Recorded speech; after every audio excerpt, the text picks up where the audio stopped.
Queridas hermanas y hermanos de la Fraternidad del Santo Nombre, es un gusto, una alegría estar juntos nuevamente. Queremos aportar ahora alguna recomendación práctica, una sugerencia para los próximos días. Porque saben que quizás la práctica más importante que se puede tener en la vida espiritual o en el camino espiritual, al menos como lo entendemos nosotros, es el hecho de siempre estar en algún tipo de ejercitación o de práctica. Es decir, de hallarse uno intentando caminar por un determinado camino y no ser como un tamo llevado por el viento, como una hoja que es llevada por las distintas corrientes que desde fuera y desde dentro nos van moviendo lejos de nuestra intención profunda. Es decir, lo que más importa es tener un tipo de práctica, y esto implica un propósito espiritual, que a uno lo vaya guiando. Habrá un tipo de ejercitación adecuada para una cierta etapa de la vida y otra ejercitación adecuada para otros momentos. Pero no podemos prescindir de tener un norte. Esto, en principio, es algo mental. Ponerse una meta, ponerse un propósito, es algo que involucra actividad mental. Pero es necesario. Hasta que el espíritu se pone al mando del cuerpo y de la mente, utilizando al cuerpo y a la mente como herramientas al servicio del supremo designio o al servicio de la voluntad de Dios, hasta que este espíritu hijo de Dios que somos esté al mando de nuestra vida, necesitamos tener un norte, una cierta práctica, y aunque esto no implique una disciplina rígida, algún tipo de norma o de regla de vida que nos vaya orientando. Esto es importante. A la luz de esto es que vamos aportando distintos recursos o lo que tenemos en el blog a disposición de todos. Estas prácticas o estos ejercicios siempre tienen que ser simples, que nos permitan su aplicación en el día a día, en el cotidiano, y además en cualquier tipo de actividad. Lo mejor es que las prácticas que tomemos y llevemos adelante puedan ser aplicadas en cualquier ámbito y tipo de actividad. Vamos entonces al grano con esto que sugerimos para los próximos días. Ustedes saben que empezamos queriendo hacer una sugerencia semanal, no hemos podido seguir ese ritmo por distintas razones, y también porque a veces es recargar demasiado de contenidos, el blog o los ámbitos de la fraternidad. Así que vamos ahí por acierto y error, tanteando lo que conviene, hasta encontrar el centro y lo más recomendable para todos. Y esto necesita también del intercambio y de la opinión de ustedes. Y llegan consultas, llegan opiniones, y bueno, en base a eso nos vamos moviendo también. Vamos a la práctica recomendada en esta ocasión. En cada momento se presentan ante nosotros opciones. No hay instante de nuestra vida en que el camino no se bifurque de alguna manera. Hay un poema que escribió un sacerdote en la década del 30, no lo voy a recordar seguro al nombre, que después fue más o menos copiado o imitado en otras literaturas posteriores. Sacerdote español, eso sí me acuerdo. Pero él decía básicamente que por el mundo interior puedes andar oscurecido o luminoso.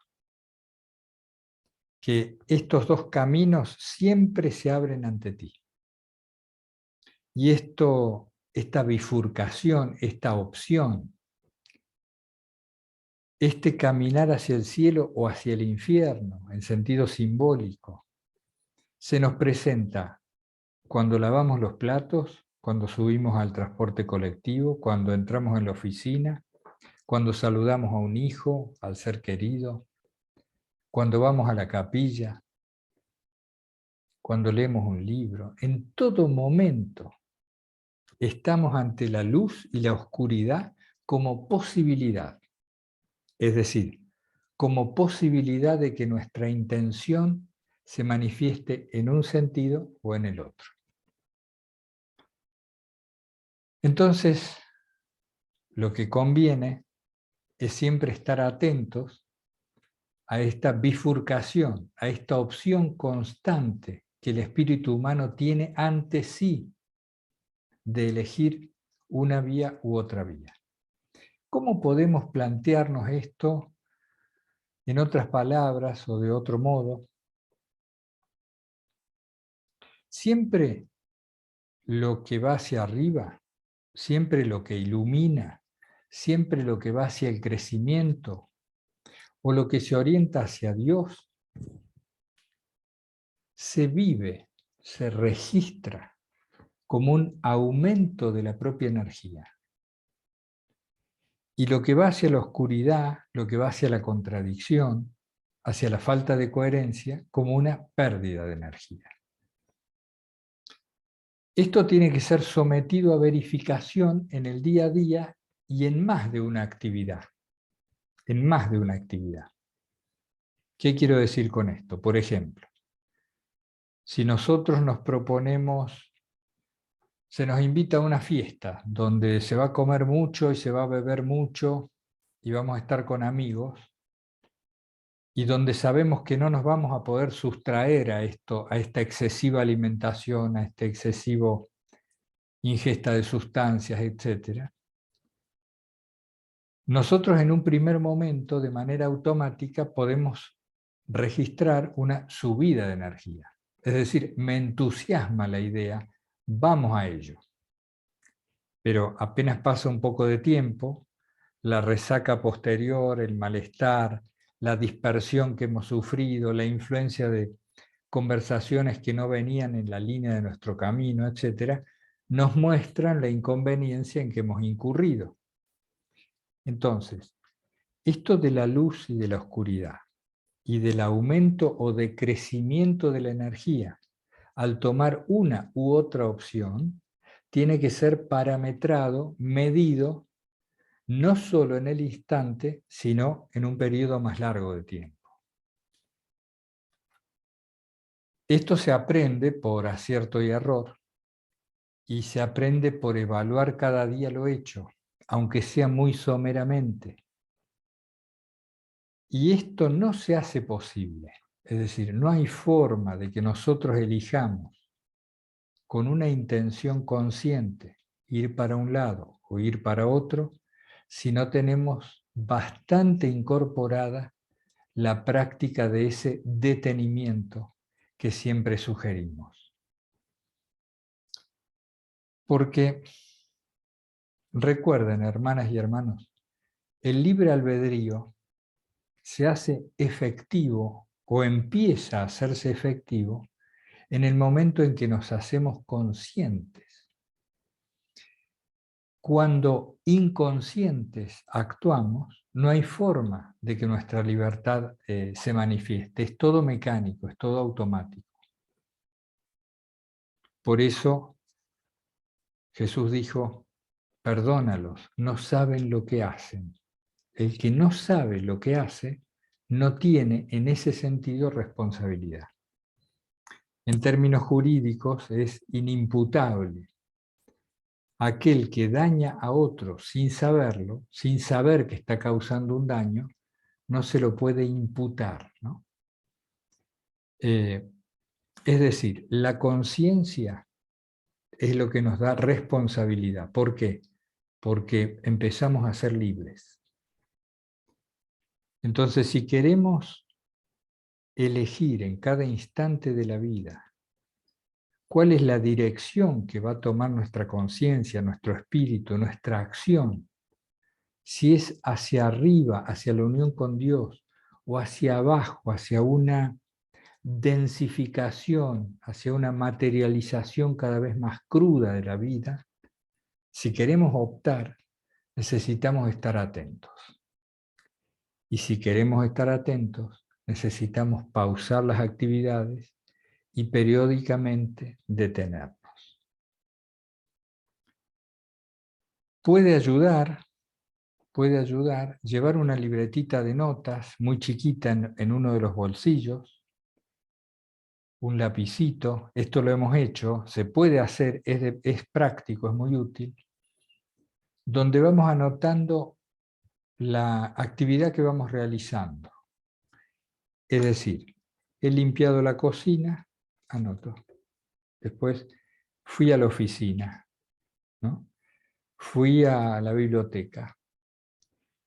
En el ínterin, cuando me dispongo a anotar la transición de una actividad a otra, que lleva 5 segundos anotarlo, ahí tengo la opción y aparece el recuerdo de hacer el detenimiento, de volver al centro, de instalarme nuevamente ante la presencia de Dios. ¿Cómo voy a percibir la presencia de Dios si antes no percibo mi propia presencia aquí y ahora? Percibir la presencia de Dios en el cotidiano, que es algo con lo cual insistimos, les diría, es el leitmotiv del blog y de la fraternidad. Percibir la presencia de Dios en el cotidiano requiere de nuestra propia presencia atenta, allí mismo, en esa misma vida. Todo lo que hacemos tiende a incrementar la atención. Necesitamos aumentar nuestro nivel de atención.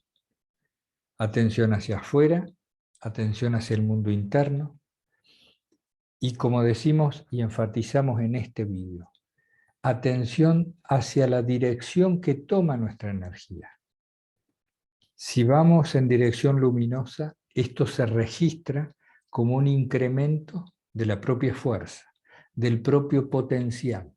Es como si dijéramos, cada escalón te ayuda al escalón siguiente. Cuando vamos para abajo, se registra pérdida de fuerza. Y esto es por una fragmentación, por una pérdida de la integridad de la persona.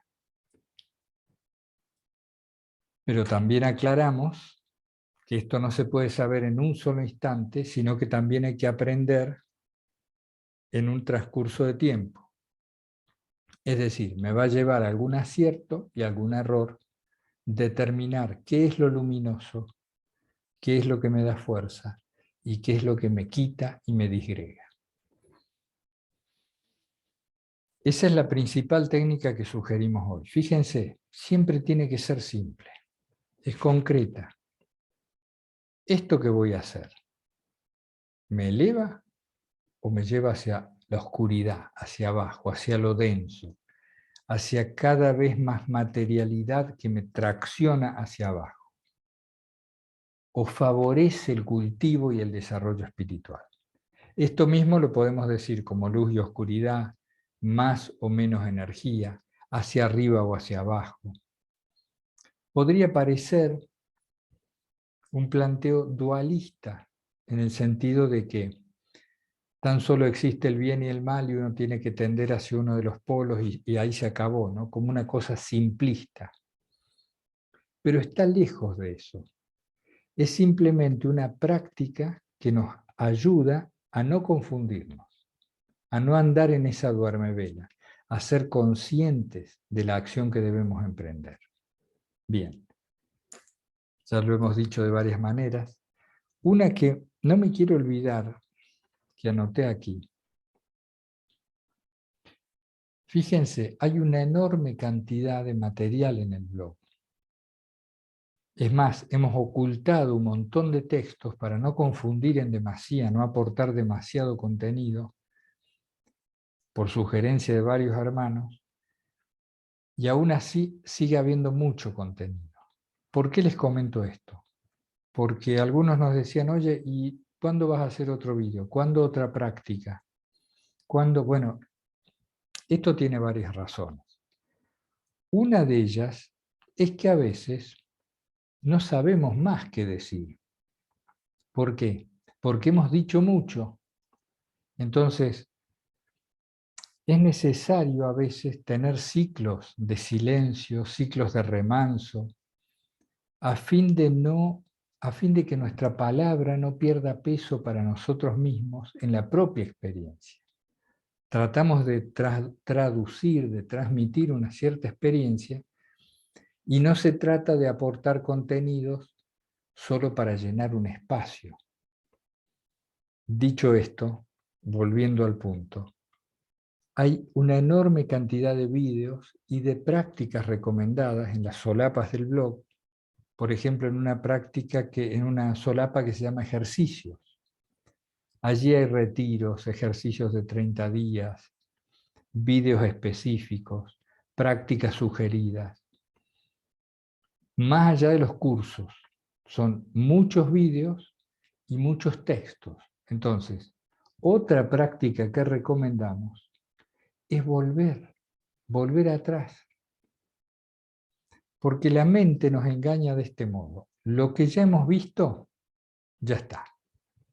No está si no se ha practicado, si no se ha incorporado bien, si no se asimiló, si no se encarnó. Esto me pasaba, por ejemplo, con las películas. A veces uno ha visto una película hace años y le dicen, oye, ¿quieres ver tal película? No, ya la he visto. Ya la he visto. Pero, oye, hay dos cosas a tener en cuenta. El que la vio no es el mismo, porque tú has cambiado, no eres el mismo. Y han ocurrido tantas cosas en tu vida que ahora ves esa película y descubres en ella significados nuevos. Ese es un factor a tener en cuenta. Y otro es el nivel de conciencia de cada momento. Aquella vez que vi la película lo hice medio dormido, o lo hice preocupado, lo hice de este modo o del otro, y ahora tengo la posibilidad de un mayor nivel atencional. Entonces voy a ver otra película. Bien, a esto lo decía en relación a los vídeos que hay en el blog, o a los textos que hay para leer. Es recomendable volver atrás, repasar técnicas. Si uno no ha incorporado una práctica, a ver, lo digamos en otras palabras, si uno no vive en paz, en una cierta confianza y abandono en la providencia divina, volvamos atrás. Sigamos.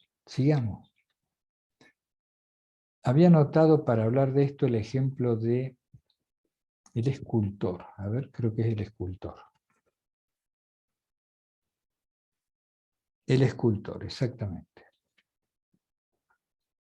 Ustedes han visto trabajar un escultor de una gran obra que agarra una gran piedra y empieza a cincelar.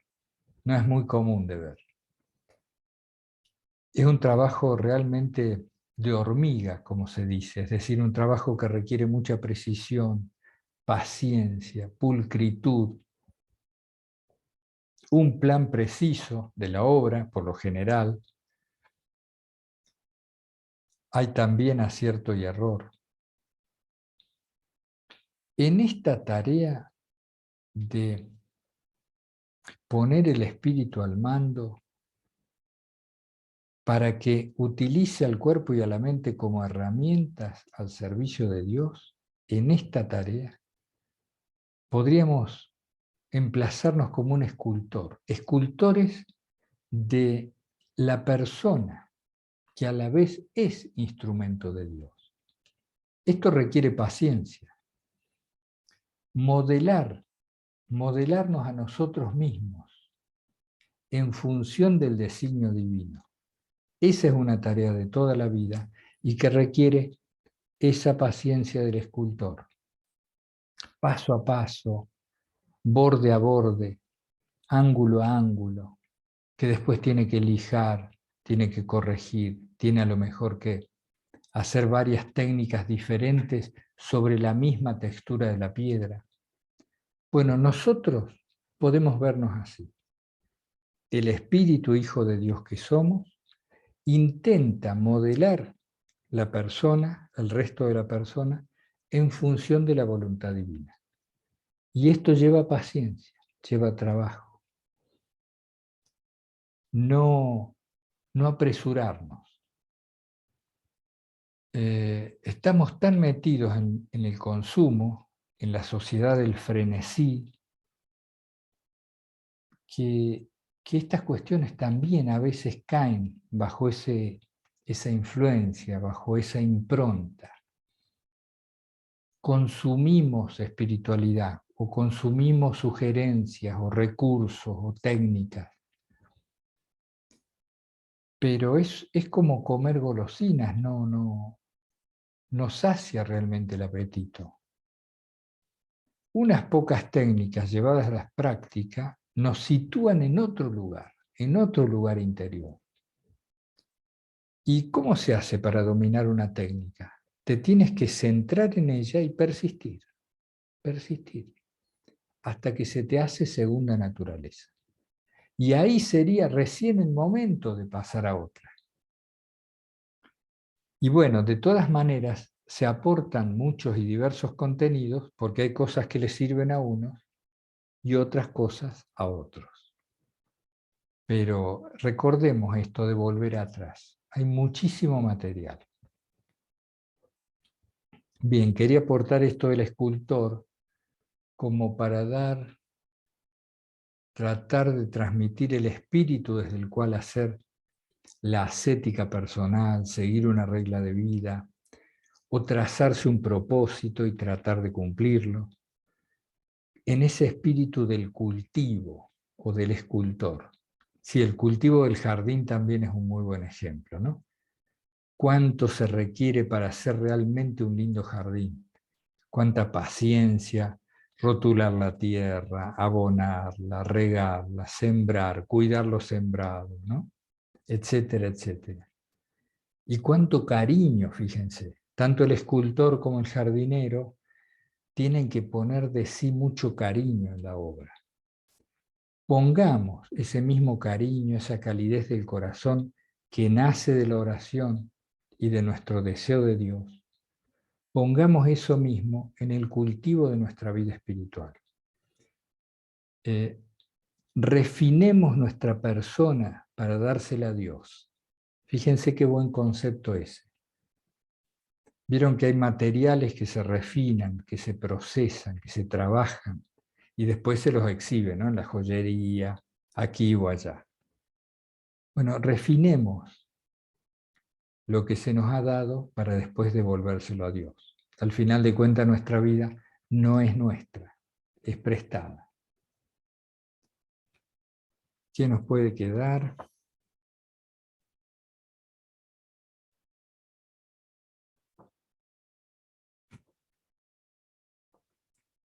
Perfecto. Bueno, no. Eso es todo por ahora.